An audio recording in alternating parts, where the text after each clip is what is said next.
Hi hello నమస్తే welcome back to our channel. ఏం చేస్తున్నారండి? ఈరోజు ఏంటంటే చాలా టేస్టీగా అమ్మీగా మన పాతకాలంలో చింతకాయ పచ్చడి ఉంటుంది కదండి, ఇది ప్రతి ఒక్క ఇంట్లో ఉంటుంది అనమాట. దాంతో ఏంటంటే ఇన్స్టెంట్గా మనం పులిహార అనమాట గబుక్కున చాలా ఫాస్ట్గా ఒక 2-3 మినిట్స్లో చేసుకునే రెసిపీ అండి. ఇది టేస్ట్ అయితే అదిరిపోతుంది, తప్పకుండా చేసుకుందాం, వచ్చేసేయండి.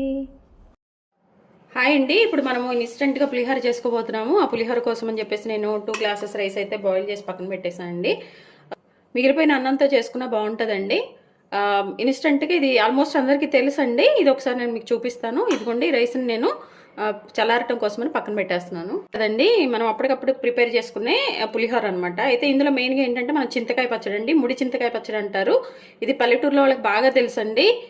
చింతకాయలు మార్కెట్ నుంచి తెచ్చేసి బాగా ఎక్కువగా ఉప్పు వేసేసి పసుపు వేసేసి దంచి తర్వాత మళ్ళీ 3వ రోజు వాటిని తిరగదొక్కడం అంటారు. అట్లా తొక్కేసండి జాడీలో పెడతారు. ఇది 1-2 సంవత్సరాల వరకు నిల్వ ఉంటుంది అనమాట. ఈ చింతకాయ పచ్చడి అనమాట. ఇది ఎంత మంచిదంటే ఇంట్లో మనకి ఏదైనా ఫీవర్ ఎట్లా వచ్చినా కానీ కొంచెం పచ్చిమిర్చి టమాటాతో పాటు ఈ చట్నీ వేసేసి పెడతారండి, నోటికి బాగుంటుందని.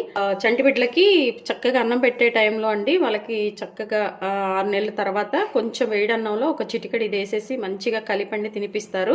వాళ్ళు చక్కగా తింటారు, అసలు వాళ్ళకి ఎలాంటి ఏ ఇబ్బంది ఉండదండి. అలాగే మంచి ఔషధంగా కూడా మనకి పనిచేస్తుంది అనమాట.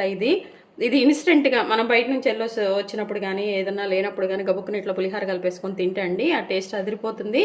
అలాగే ఇది ఎంత ఇంపార్టెంట్ అంటే అండి, మనము గృహప్రవేశాలు కానీ ఇల్లు మారినప్పుడు కానండి మనం కళ్ళుప్పు ఇవన్నీ తీసుకెళ్తాం కదండి, వాటితో పాటు ఫస్ట్గా ఇంట్లోకి తీసుకెళ్లేది చింతకాయ పచ్చడి అండి. పాతకాలంలో అంత ఇంపార్టెంట్, ప్రతి ఒక్కళ్ళు ఇంట్లో ఉంటుందండి. ఎప్పుడు కూడా ఇది నాతో ఉంటుంది మంచిదని మా మమ్మీ పంపిస్తారు.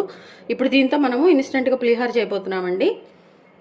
దీన్ని పక్కన పెట్టేస్తున్నాను. ముందుగా తీసుకున్న రైస్ ఉంది కదండి, ఈ రైస్లో మనం ఏంటంటే మీరు పులుపు ఎంత తినగలరో అంత అనమాట. ఇట్లా 1 టేబుల్ స్పూను ఇట్లా వేసేసుకునండి. దీన్ని మంచిగా మనము ఈ రైస్కి మిక్స్ చేయాలన్నమాట. ఇంకా అసలు ఇందులో మనం పసుపు కానండి ఉప్పు కానీ ఏమి యాడ్ చేసే పని లేదనమాట. జస్ట్ తాలింపు పెట్టేసుకోవాలి. చూడండి ఇట్లా మంచిగా ఈ రైస్ అంతా కూడా పట్టే విధంగా మనము దీన్ని మిక్స్ చేసుకోవాలి. అది ఎంత పడుతుందో ఏంటో అండి, ఒకవేళ సరిపోతే మళ్ళీ ఇంకొంచెం యాడ్ చేసుకొని మనము కలిపేసుకోవచ్చు అనమాట. ఇదిగోండి ఇట్లా మంచిగా మిక్స్ చేసేదాను. ఇప్పుడు ఒకసారి టేస్ట్ చూడండి, మీకు ఈ పులుపు ఇదంతా సరిపోతుందా అని. అసలు పులిహోరలాగా కదండి, కొంచెం పులిహోరే కానీ కొంచెం డిఫరెంట్గా ఉంటుంది టేస్ట్. మీ దగ్గరికి నాకు అవైలబిలిటీలో ఈ చింతకాయ పచ్చడి ఉంటే తప్పకుండా ట్రై చేయండి. మన పెద్దవాళ్ళు ఎవరి దగ్గర ఉంటే వాళ్ళ ఇంట్లో ఉంటుందండి, తెచ్చుకొని అయితే ఒకసారి ఇలా పులిహోర రెడీ చేసుకోండి, బాగుంటుంది లంచ్ బాక్సెస్ కూడా. చూడండి ఇప్పుడు దీనికి మనం పోపు పెట్టేద్దాం. స్టవ్ ఆన్ చేసి బాండి పెట్టానండి. ఇప్పుడు మనకి మన తాలింపుకి ఎంత ఆయిల్ కావాలో అంతండి, కొంచెం సరిపోతుంది.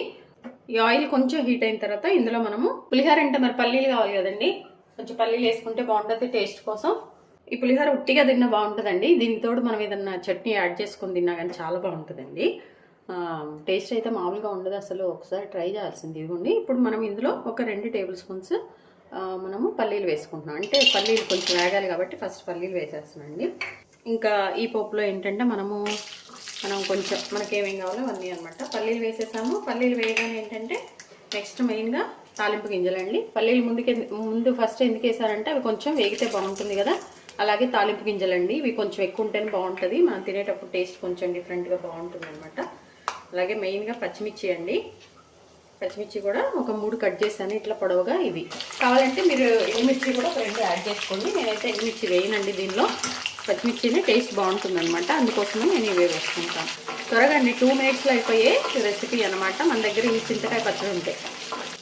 కొన్ని ప్లేసెస్లో ఏంటంటే అండి పండు మిరగాయలతో దీన్ని స్టోర్ చేస్తారు, మన తెలంగాణలో అట్లయితే.